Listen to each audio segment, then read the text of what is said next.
Diggers Factory. Alors en fait, c'est une plateforme de vinyle à la demande. Donc un artiste, par exemple, va décider, voilà, moi je veux faire 100 vinyles. Donc j'ai partagé mon projet sur la communauté, mes musiques, la pochette de mon album.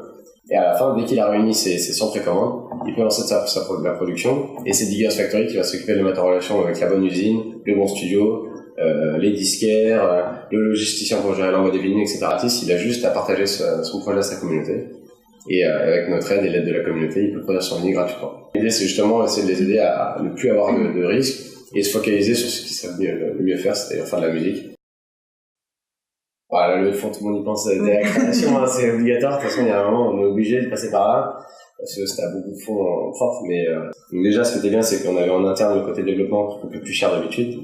C'est qu'on a une plateforme assez développée, hein, c'est un vrai réseau social, etc. Tu peux suivre tes amis. Mais après, pour recruter, on n'a pas le choix, il faut une levée de fonds. Et on a eu beaucoup de chance de rencontrer WeRise Startup qui nous a bien aidé là-dessus. On a appris que chez WeRise We Like, ils aimaient bien aussi les projets un peu culturels, donc déjà nous ça nous plaisait. On avait aussi besoin de quelqu'un qui nous coach sur tout ce qui est le business plan essentiellement, les prévisions financières, etc.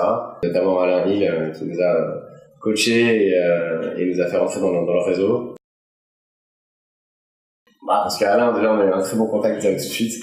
C'est une personne avec qui on s'est très bien entendu et il a adoré le projet dès le début.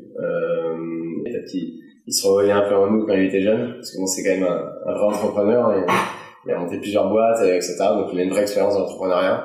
Donc pour nous, c'était aussi intéressant d'avoir ses retours. Quelles sont les erreurs à pas faire? J'avoue, c'était un peu chaud. Surtout en fait, on a eu une semaine, on a enchaîné tous les soirs de la semaine des présentations devant les business angels, parce qu'ils n'étaient pas tous là le même soir. Donc voilà, on a eu 4 sessions devant 20 personnes environ et une session devant 80-90 personnes. Donc clairement, c'était la plus importante en plus. Donc ouais, c'était stressant, clairement. On n'était pas très bien au début, mais là, les premières sessions, ça s'est bien passé, on a eu des bons retours. Donc tout de suite, ça nous a rassurés. Et c'est vrai qu'on avait la gorge sèche quand on est passé devant les 80 personnes. Et surtout qu'il y a Alain qui nous regardait. Donc ça peut être un peu stressant, mais tout s'est bien passé. Voilà, on est la startup qui a eu le plus d'intention d'investissement à la fin de la semaine, parce qu'il y avait 5 startups en fait pendant la semaine.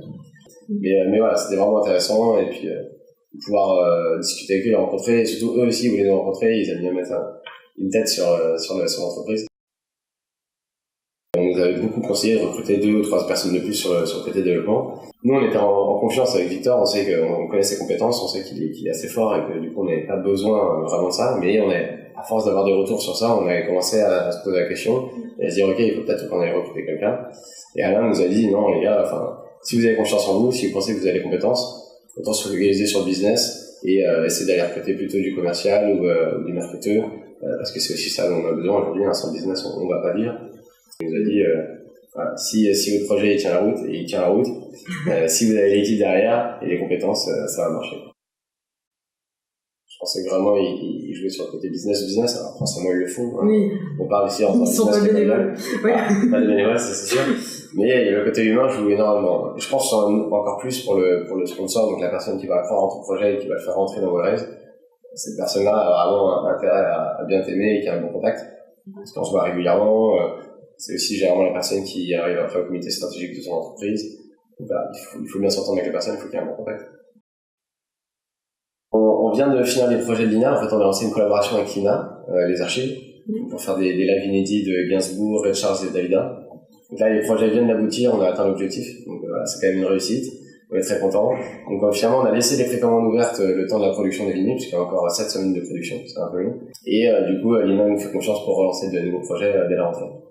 Donc il y aura notamment un Fats Domino, donc un grand jazz band, et le reste c'est encore secret.